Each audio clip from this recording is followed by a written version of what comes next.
Since Nahida first came out, we have a better understanding of how Dendro works, and she has new characters to synergize with. Let's get straight into it. Firstly, let's look at Hyper Bloom, which is, in my opinion, the best way to use Nahida. You can use Nahida on or off field in Hyper Bloom teams, and with there constantly being new characters added, we get more teams to play her in. This one is my favorite. Yulan and Xingqiu gives us the Hydro Resonance, which in turn gives extra HP to benefit everyone. Nahida can take a little more damage on field, Xingqiu and Cookie get extra healing, and Yulan gets extra damage. With Nahida dealing big damage with her skill, Yulan and Xingqiu dealing big damage with her bursts, and Cookie dealing big Hyper Bloom damage, we essentially have 4 DPSs. It's a comfy team too because Xingqiu heals and mitigates damage, and Cookie's gonna heal on tick with her skill. In order to drive Cookie's Hyper Bloom damage higher, you just need to send her character level and elemental mastery as high as possible. Give Nahida 4-piece Deepwood, which increases her damage and Cookie's Hyper Bloom damage, and the team's ready. I found this team deals more damage, but you have to sacrifice comfort. Nahida will be off-field holding 4-piece Deepwood and the Magic Guide, which is a 3-star weapon you probably got while pulling for Nahida. It will give elemental mastery as well as increasing her damage against opponents affected by Electro or Hydro, which will be almost all the time here. Raiden will be on-field with a Dragon's Bane, 4-piece Gilded Dreams, and a full EM build. Given the fact Hyper Blooms don't crit, you can prioritize energy recharge in the stat rolls. As you're seeing, the damage is extremely high with this team because you have 4 damage dealers. Because we're running Raiden, we don't need to run as much energy recharge on Yulan and Xingqiu, and can instead put more crit in their builds. There are arguments as to whether Raiden should use a burst or not, and that it might apply too much Electro, but that just gives us Quicken, which isn't a bad thing in my opinion. Even if we use the burst, we still get a lot of Hyper Bloom damage, and we charge everyone else's burst too. For this next team, sticking with Electro, we'll look at Nahida as an off-field support in an aggravate team. Nahida's running an R5 Magic Guide and 4-piece Deepwood with a full elemental mastery build, so we can give C0 some elemental mastery from a passive. Zhongli's running 4-piece Tenacity, but if you want to buff Nahida's damage, you could give her the 4-piece Gilded Dreams and put the Deepwood set on Zhongli. I prefer the Tenacity set on him here though, because running Gilded Dreams on Nahida with Deepwood on Zhongli only buffs Nahida, whereas running Tenacity on Zhongli buffs everyone. I've gone with C0 as a DPS, but if you don't have him, you could go with Keqing or Raiden. Whichever of the 3 you go for can also change who you go for in the 3rd slot. C0 and Keqing work well with either Official or Beidou. Beidou will have a longer duration of damage to go with C0's long burst duration, but Official's a better battery. Official's one of the best characters to run with Keqing because the low cooldowns mean a lot of uptime, and Keqing will get a lot of use out of Official's A4 talent, which deals extra instances of damage. With Raiden though, you won't be able to trigger Beidou's lightning, so you could go with Official, Yai or Lisa. This time, we'll use a team where we can use Nahida as an on-field spread DPS. I'm using the R5 Hakushin Ring, which is a craftable weapon that's going to give the whole team 20% Electro damage and 20% Dendro damage. A lot of the builds favour an elemental mastery weapon, but I found the passive on the Hakushin Ring too good to turn down here. Jean's running 4-piece Viridescent Venera to shred Electro resistance,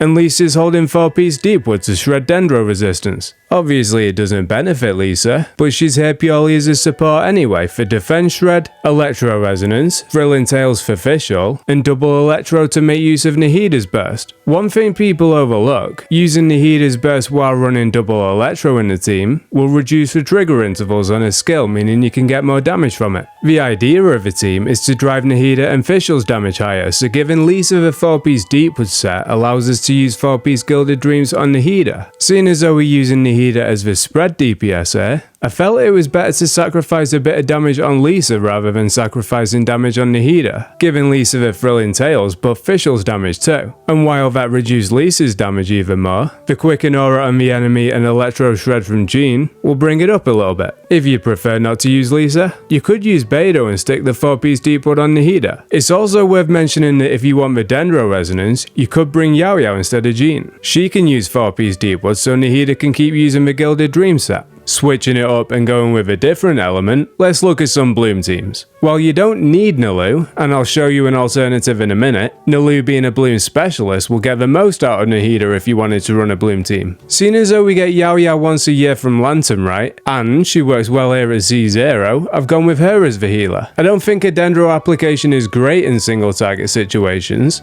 but you start to see how good it can be when there are more enemies. In terms of your Yao Yao build, I suggest balancing between energy recharge, HP and elemental mastery. Probably in that order, but prioritize what what you feel you need more of. If you have constellations, you'll probably find a healing's fine, especially with Xingqiu in a team, so instead you could focus on energy recharge and elemental mastery. Also remember Baizhu will work well in this team in place of Yao Yao if you're going for him. Baizhu will give extra comfort and a bloom buff, Yao Yao will give more dendro application. Nahida's holding the magic guide and 4-piece deepwood, Yao Yao's on Favonius Lance and 4-piece instructor, Xingqiu has his normal build, and Nalu just has HP stacked on her. 2-piece tenacity and 2-piece of a new HP set will be best for her, but if you don't have a 2-piece of a new set, you can just use anything with a lot of HP rolls. As I mentioned earlier, you don't need Nalu to run bloom. Here's an achievable alternative using Barbara and Dendro MC instead. If you have Kokomi, you can use her, but because I don't, I'm running Barbara. She heals the team with her normal as well as skills up though, so it's still comfy to use. I've given Barbara Sacrificial Fragments and Gilded Dreams, but if you have a 4-piece, Flower of Paradise Lost will be better. Dendro MC is holding Favonius Sword and Deepwood, so Nahida's free to hold Gilded Dreams or Flower of Paradise Lost. Xingqiu's just on his normal build again. Try and give Barbara as much elemental mastery as possible with HP in the substats if you can, cause her healing scales off HP. If you find she's not healing enough, you can drop a little elemental mastery for HP with one of the artifacts, or simply put the Thrilling Tales on her. The Nalu team's definitely better, but as you see in here, Nahida's so good she makes Bloom a viable option without her. I'll be putting out videos like this for Baizhu and Kave when they drop. If you want to see them so you can have fun with them day one, subscribe to the channel. Let's move on to the next team. As strong as it is, I feel Burgeon's been overlooked in favour of Hyperbloom. Let's give it some love. Stack Elemental Mastery on Toma, Favonius Lance and Instructor on Yao Yao, Xingqiu on his normal build, and Nahida on 4-piece Deepwood and you're good to go. While I prefer to use Nahida on field and switch to Yao Yao when Nahida needs healing, I'm not strict about it.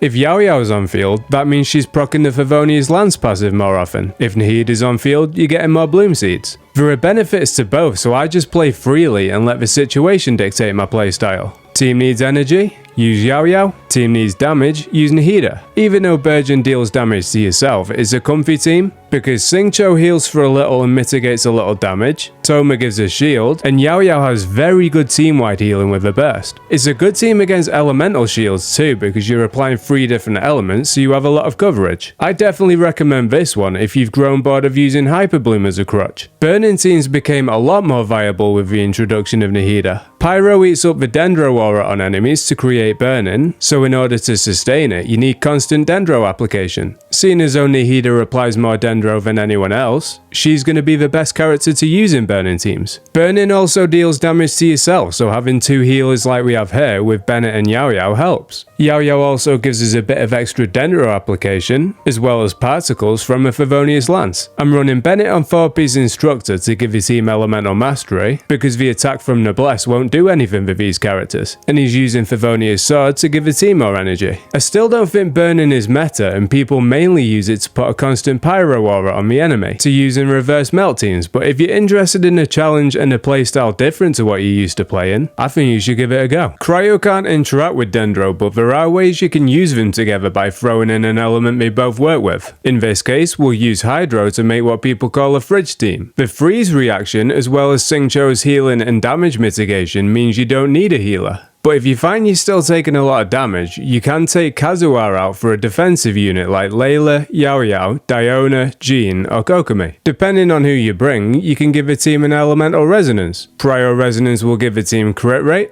and Dendro resonance will give a team elemental mastery. If you can manage without a healer, then Kazuha makes this a very strong team against mobs. Just bear in mind, it's ineffective against boss enemies because you can't freeze them. In a situation like that, the Cryo wouldn't be offering anything to the team. For enemies that can be frozen though, you can use Rosaria in place of Kaya if you want to give the team extra crit rate, but I like Kaya as a character as well as the fact his burst follows you rather than being fixed in place. This team is similar to the fridge team I just showed, except it also has Electro to trigger Hyperbloom. Because it's a blend of the two, you might hear people refer to it as Hyper Fridge. If you want to, you could use Raiden instead of Cookie. It won't be as comfortable because you'll be relying on Xingqiu as the team's only form of defense, but it'll deal more damage because of Raiden's skill buffing the team's burst damage. Aika and Xingqiu will benefit a lot from that. Like the Burgeon team I showed earlier, This team's good against elemental shields because of the coverage it has with 4 different elements. If you don't have Ayaka, you can just use Kaya or Rosaria like the last team. Ultimately, Hyper Fridge isn't as popular as Hyper Bloom, and I feel the reason is because Hyper Bloom is a bit more brain dead where you can mash normal attacks. With Hyper Fridge, you have to consider enemy positions, and with mobs that move around as much as some enemies in the Abyss, it can be a pain. For the last team, let's look at a niche team as some refer to as Thunder and Fairy. Raze is the best driver in this team for so many different reasons. Firstly, his burst gives attack speed, which means you're triggering C0's burst more often, Pyro from Bennett's C6, Electro from Raze's burst, and with Nahida's skill sprinkled in there too, it's a massive melting pot of different reactions. Secondly, he gets resistance to interruption, which means less time dodging, more time attacking. Thirdly, he's the only character in the game, when paired with C6 Bennett, that can apply Electro and Pyro with the normals at the same time to make all this possible. Stacking Elemental Mastery on him, as well as the Elemental Mastery from Nahida's burst, benefits all the reactions he's triggering. Raze is holding the Mailed Flower from a 3.5 event as well as 4-piece Gilded Dreams. Nahida's on 4-piece Deepwood with Sacrificial Fragments. C0's using Sack Sword and 2-piece Heart of Depth, 2-piece Noblesse. And because we don't need attack, Bennett's using 4-piece Instructor and Favonius Sword as he did in the Burning team. Bear in mind though, this team doesn't work, or at least isn't as effective, without Bennett's C6. The Pyro infusion on Raze's normals is what makes this possible. To all those holding out, it might be time to trigger Bennett's C6 and just use different supports for your physical units. If I was to give Nahida a rating out of 10, I genuinely don't feel like a 9.5 is over the top. I think it's justified. The only downside is that her Elemental Mastery buff only applies to the on-field character, and the on-field character isn't always the one that wants the buff, like in Cookie Hyperbloom for example. Putting that aside, she gives a big EM buff to the on-field character, big damage to several enemies at once, the best Dendro application in the game, and can use several different weapons effectively. I feel like she's made a lot of non-meta characters viable too, which deserves mentioning. I'll be doing a video like this for Nilou over the next couple of days, to show you she isn't just a Bloom unit, as well as videos for Baiju and Kave when they drop. If you want to see those videos so you can have fun with them day one, subscribe to the channel, and take it easy.